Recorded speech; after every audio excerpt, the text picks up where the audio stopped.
it's all you.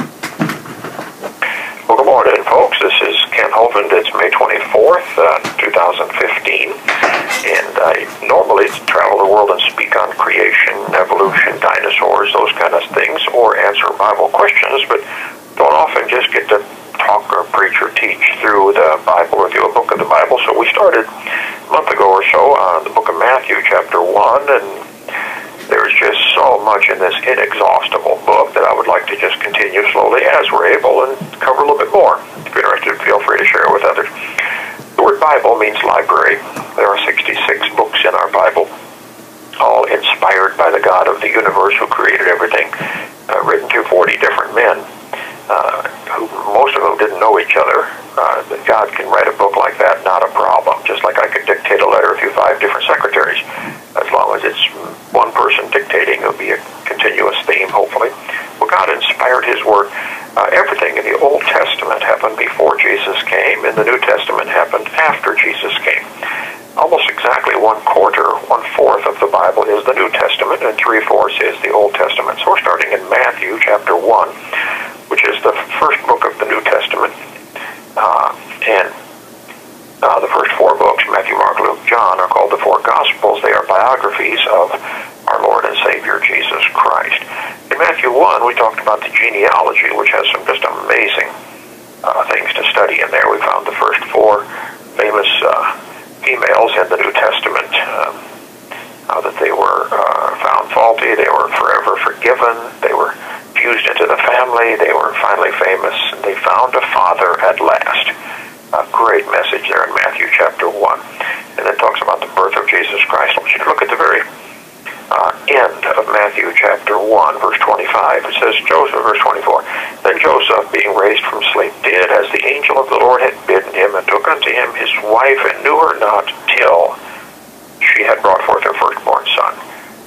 After they had the baby Jesus, Joseph and Mary had many more children. I don't know how the Catholics can teach this idea of the perpetual Virgin Mary. Turn to John chapter 2, verse 12.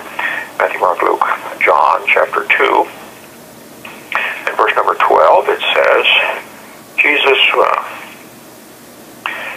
turned the water into wine at the story here in Cana of Galilee. In verse number 12, after this, he is talking about Jesus, went down to Capernaum, he and his mother and his brethren and his disciples. And his brethren, yes, Joseph had 4 brothers at least, and a bunch of sisters, probably the same number would be presumable. So Matthew, go back to Matthew chapter 12, and we were in John there. Go to Matthew chapter 12, just a couple of the references to this, in verse number 46. And while he talked to the people, behold, his mother and his brethren stood without, desiring to speak with him. So there are 8 or 10 references, I don't know how many, to Jesus' brothers, and it even names them. And some of them wrote books of the Bible later. Anyway, that's another story. Back to Matthew chapter 2. Let's continue now today with studying through the book of Matthew. Should take, at the rate we're going, about 400 years to get through the book, so we'll try to speed it up a little bit today. I'll talk fast, and you can go back and record or play the recording slow if you'd like. Matthew chapter 2. Now when Jesus was born in Bethlehem of Judea, by the way, Judea is named after Judah, one of the 12 tribes. The land of Israel was divided up by the 12 different sons of Jacob, by 12 different sons, and Judah became the most famous of them. He was child number 4 in this family. You can read all that back in the book of Genesis. The 4 women having competition who can have the most kids. Anyway, born in Bethlehem in Judea in the days of Herod the king. Now, as you read through the Bible, there are actually 3 different Herods. There's one Herod who was king when Jesus was born. We know from secular history that he died in about 4 BC. So Jesus must have been actually born in about 6 BC on our calendar. So how can Jesus be born before Christ? Well, it's our calendar that's screwed up. The guy who made up our current calendar, Pope Gregory or somebody like that, the Gregorian calendar, he made it up about 800 years ago. And so he thought he guessed at the right time, and he blew it. So our calendar's off, plain and simple, by about 6 years is usually what people say. That's a discussion discussion, an argument for somebody else to get into the fine details. It doesn't matter to me, but it's about 6 years old. Okay. In the days of Herod the king, behold, there came wise men from the east to Jerusalem. By the way, wise men still seek after Jesus, and if you're wise, you'll seek after him yourself. Find him and do what he says, whatever he wants for your life. He equips people differently. I don't know what he's called you to do. I'm not positive what he's called me to do, but I try to do what I think he wants me to do, and I think he's given me the equipment to teach and preach on his word, and and I want to do that. I want to win souls to him. So if you're a wise man or woman, you should seek after his will for your life. Verse 2, saying, where is he that is born King of the Jews? For we have seen his star in the east and are come to worship him. This call is from the San Diego County Sheriff's Office. Only God is to be worshipped. And all through the Bible you see angels refused worship, and Jesus allowed people to worship him. This is one of many, many indicators that Jesus was God himself in the flesh. Even in the book of Revelation, John was going to bow down and worship one of the angels. The angel said, oh, no, don't worship me. I'm just, you worship God. Stand on your feet. Okay. Matthew chapter 2, verse 3. When Herod the king had heard these things, he was troubled, and all Jerusalem with him. Now, hold on a minute. Why would the king be troubled that there's a new king that's been born? And these men came from the east to worship him. Well, why would any king be troubled? He doesn't want competition. Why are these politicians troubled when somebody else is going to run for their same job? It all boils down to money. 1 Timothy 6:10 says the love of money is the root of all evil. And it is indeed, by the way. So King Herod is troubled about this news. There's competition, new baby born. So, of course, typical politician, let's go shoot him, let's kill this kid. Verse 4. And when he had gathered all the chief priests and scribes of the people together, he demanded of them where Christ should be born. I want you to circle the word demanded. Skip down to verse 7. Then Herod, when he had privily called the wise men, inquired of them. Circle the word inquired and draw a line between the two. He demanded of the people he had control over, and politicians often do this if they have authority over you. You see this in the prison with the prison guards. You see this with the cops on the street. They demand, give me your driver's license. If they think they have authority, they demand. If they don't think they have authority, they inquire. This is where our founders kept this clear distinction between government and we the people. That's another long story. But back in verse 4, he demanded of them where Christ should be born. Now, of course, if Herod had been reading his Bible, he would have known where he would be born, because it says clearly in the book of Micah, one of the minor prophets near the end of the Old Testament, Micah chapter 5 says he's going to be born in Bethlehem. So verse 5, and they said unto him, in Bethlehem of Judea, for thus it is written by the... This call is from the San Diego County Sheriff's Office. And thou, Bethlehem, in the land of Judea, art not the least among the princes of Judah, for out of thee shall arise Joachim a governor, that shall rule my people Israel. That's Micah chapter 5, verse 2. So the prophet prophesied 400 years before it happened, or 500 years, whenever Micah lived, that Jesus would be born in Bethlehem. And he's going to be the ruler. So, okay, Herod, get used to it. That's the way it's going to... If God said it's going to be that way, Herod should have said, oh, okay, yes, Lord. But no, he doesn't do that. Instead, he says, I'm going to kill this guy. Then verse 7, then Herod, when he had privily or privately called the wise men, inquired of them diligently what time the star appeared. What does he care? Well, he cares. He wants to know how many kids he has to kill to be sure he gets the right one. And apparently they told him 2 years ago the star appeared. And they've been following this star for 2 years. And you say, does it take 2 years to follow a star? Well, I think if they had to triangulate and whatever they had to do with their mathematics, yeah, it probably was a slow process. And probably there's cloudy nights and certain seasons where you can't do it. And they were trying diligently to calculate. I'll tell you what, you go out and pick a star and try to stand directly straight under it. See how tough it is. So anyway, it took them 2 years to get there for whatever reason. Verse 8. And he sent them to Bethlehem and said, go and search diligently for the, I want you to circle the word, young child. You know, it's amazing how many things we believe and teach that are simply not true because we've heard it. It's some tradition. Did you most of the times the Christmas nativity scene shows the shepherds and the wise men and the star. The star and the wise men were not there in the manger scene. The star might have been, I don't know, but the wise men are following this star. The wise men were not there. They didn't get there till he was a young child, probably 2 years old. Circle the word young child. Go down to verse 9, the last couple of words. Circle the word young child.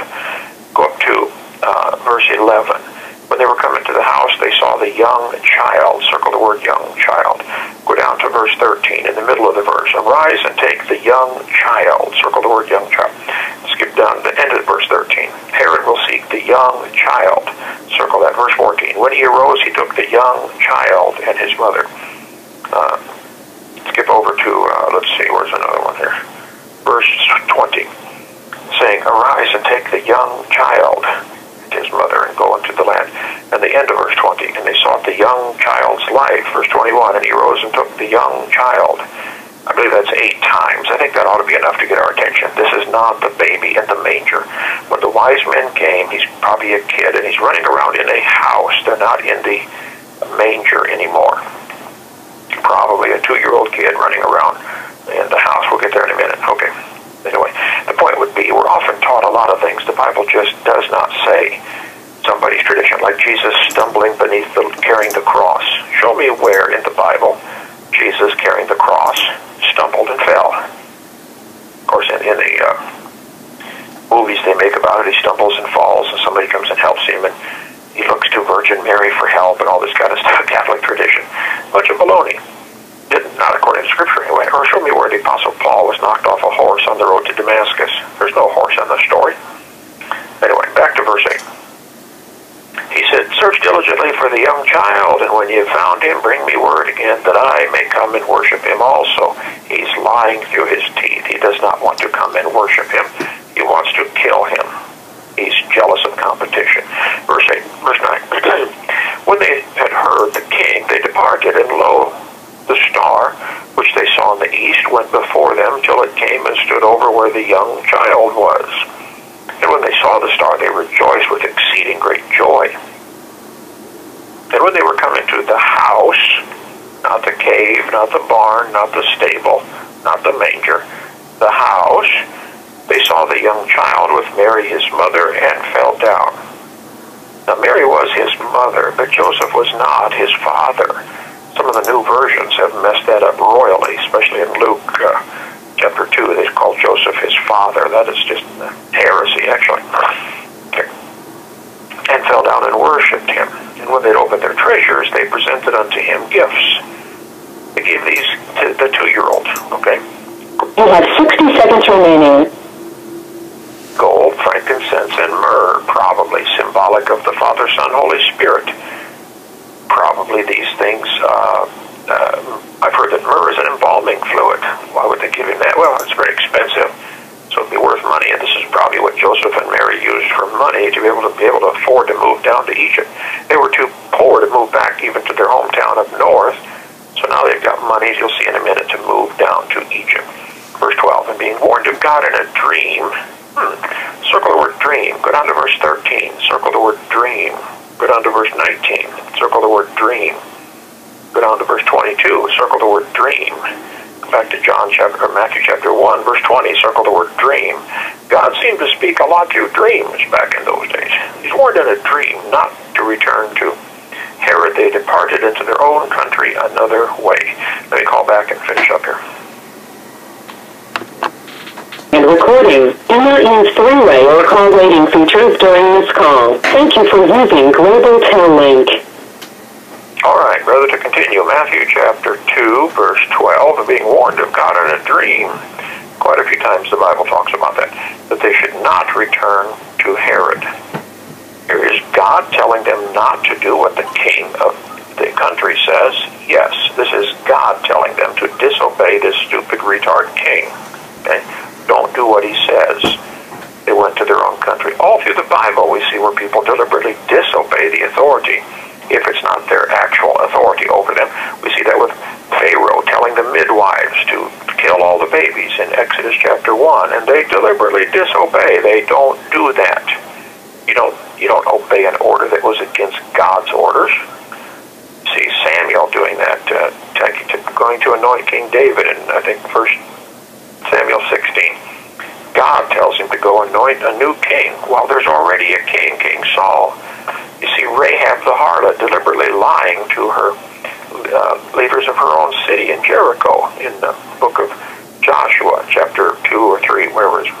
Yeah, there's numerous examples like that. If people don't have legitimate authority, or if they misuse their authority, your first authority allegiance goes to God. That's what the founders of this country said too. Yes, you're king of our country, to King of England, but there's a higher authority. We have a God we have to obey. So it's a tough decision to make. But these guys deliberately disobeyed the kings. Of course, the king couldn't command them to do anything. He wasn't their king. So he inquired, he asked them, but he demanded of the chief priests. But yeah, sometimes you have to simply disobey if it's against God's word. Hitler's soldiers should have disobeyed their leaders, and they should have obeyed God. You just don't kill people like they did. And they're at the Nuremberg trial, their defense of we're good soldiers, we just obeyed orders. That did not hold up at the trial. Okay, verse 13. And when they were departed, behold, the angel of the Lord appeared to Joseph in a dream. By the way, appeared to Joseph. Yeah, God likes the leadership of the family goes to the man. That's Adam's fault. Back at the part of the curse, God said to Adam and Eve, he said to the woman, he shall rule over thee. Oftentimes the women are smarter, but that's just not. God says you got to have one driver, only one person holding the wheel is supposed to be the man in the house. So the angel appeared to Joseph in a dream, saying, arise and take the young child and his mother. Notice he did not say take your son. To take the young child and his mother and flee into Egypt. And be thou there until I bring thee word. Joseph, you go stay there until I tell you. And by the way, I'm stuck in this jail until God tells him to let me out. So God will use this for something. I'm real ready for it to be over with about 8-9 years ago, but I'm here until God brings me out. So he said, you stay there until I bring thee word.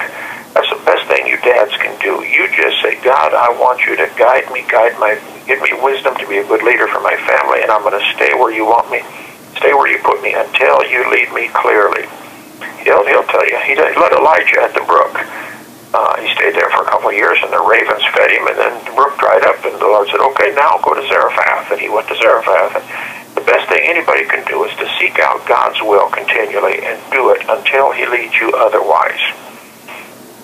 He said, stay thou there until I bring thee word, for Herod will seek the young child to destroy him.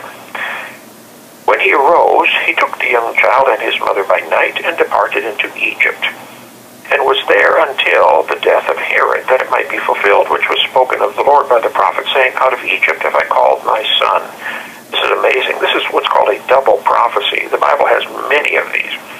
He, of course, later calls Jesus and Herod and Mary, Jesus and Joseph and Mary to come up out of Egypt and move back to Israel. But later he calls the whole nation of Israel to come up out of Egypt under Moses. Many prophecies in the Bible have a double fulfillment. In Genesis chapter 22, God told Abraham about the ram caught in the bushes. He said, God will provide himself a lamb. And sure enough, there was one caught in the bushes for that sacrifice. But also, later, Jesus himself, John chapter 1, he's called the Lamb of God. A double fulfillment. Jesus said the temple's going to be destroyed in Matthew 24. And it was 40 years later. But it's going to be destroyed again here coming up soon. And they haven't even built it yet. They're going to build a new temple, and within a couple of years, it's going to be destroyed. And it's going to be desolate for 2,300 days, Daniel chapter 8 tells us. So it's a double fulfillment. That happens scores of times throughout the Bible. Anyway, back to verse 16. Then Herod, when he saw that he was mocked of the wise men, was exceeding wroth. By the way, most politicians and judges and U.S. attorneys and anybody in authority do not like when somebody does not obey their authority, or when someone beats them at their own game, or when God pulls the rug out from under them. Pharaoh was wroth at Moses and angry. Even after he let him go, After all the plagues, he still went and chased them back down. He just couldn't give it up. Pharaoh, God said, let him go. And after 10 plagues, everybody thought, Pharaoh finally got this message. But nope, God had to go ahead and drown Pharaoh in the Red Sea. He just is a real slow learner. And it's sad that sometimes God gives people authority, and it just goes to their head and ruins them. Doesn't have to be that way, but it often is.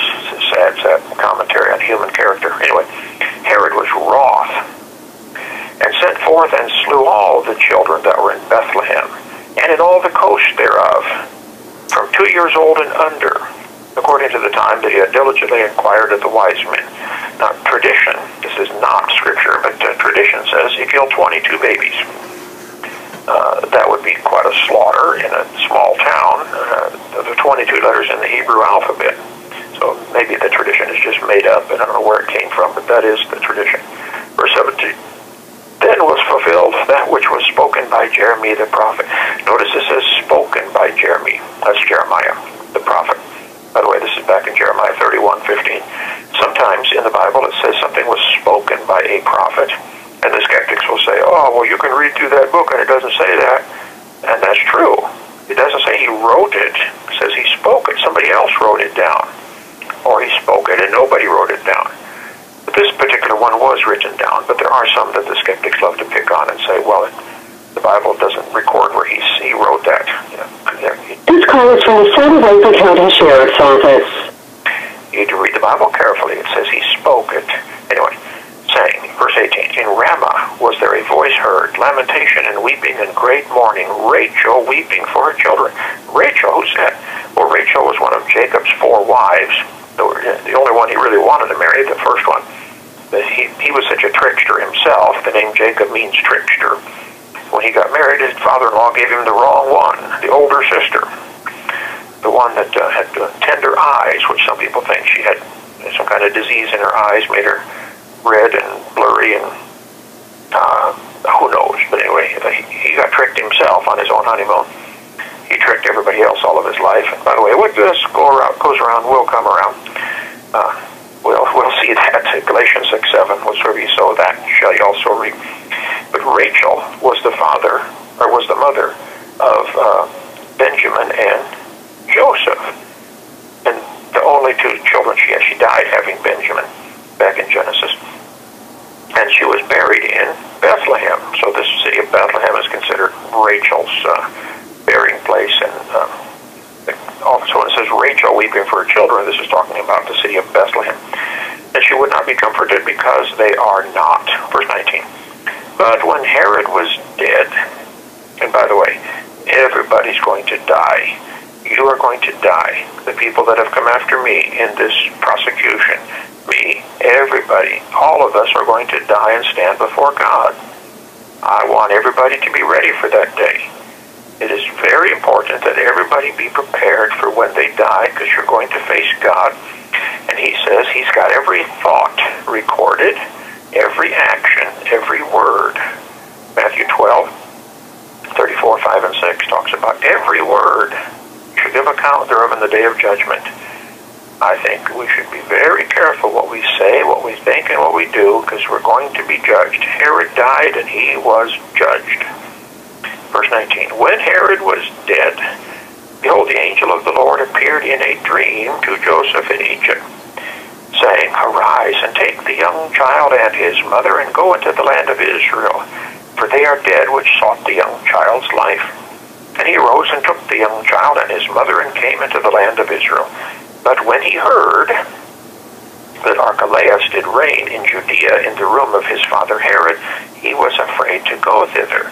Well, good advice, Joseph. Look ahead and see what's coming. And if you see some problems, when you hear about problems, avoid them if you can.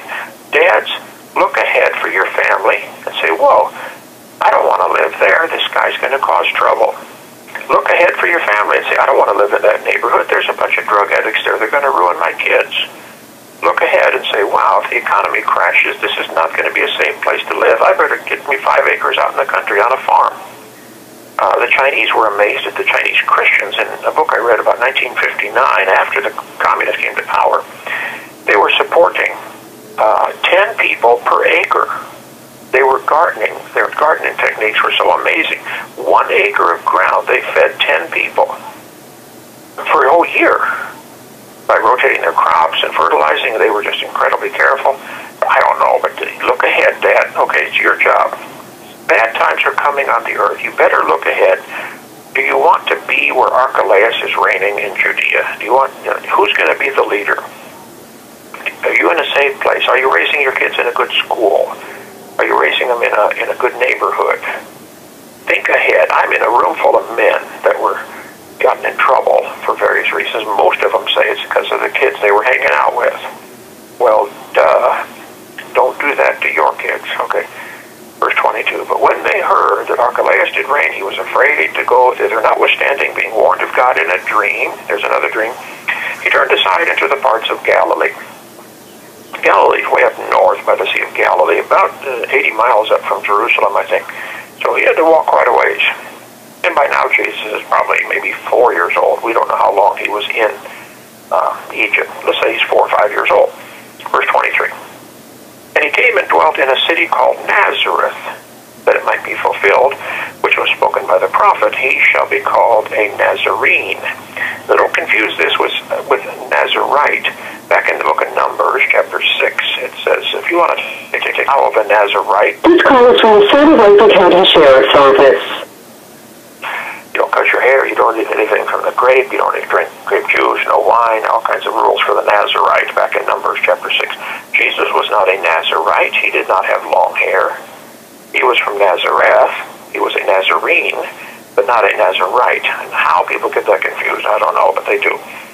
Jesus had hair like everybody else. He got a haircut. The Bible says it's a shame for a man to have long hair. 1 Corinthians chapter 11. He wouldn't do that. He wouldn't do anything that he later says it's a shame to do. Judas had to go kiss him to pick him out of the crowd. Well, why is that? Because he looked like everybody else in the crowd. If it would have been the long-haired guy, he'd say that's the long-haired guy. You can look at all the coins or statues or images from that era. Most of the men have long hair in most of the cultures. Now, sometimes they don't, but anyways, it was common for men to have a haircut shorter than the woman. Anyway, that's one of my many hobby horses I ride. When I read 1 Corinthians, I was a brand new Christian, had a lifeguard, long blonde hair, and I said, whoa, it's a shame for men to have long hair. Well, I went and got a haircut, no question. Do what God says.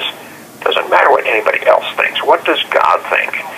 And if you're more worried about what others think, you're doing it all wrong. You better read the Word and find out what does God want. Okay, those are some of the miscellaneous lessons I think we can learn and ponder on from Matthew chapter 2.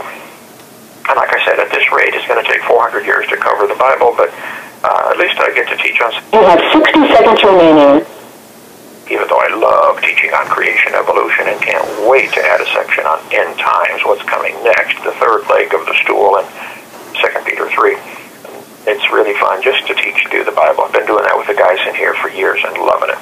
Thank you so much, brother. Let's pray real quick. Lord, please teach us, Father. Help us to absorb your word into our hearts and minds and change us to be the godly men and women you want us to be. In Jesus' name, amen. All right, brother, that's all I had.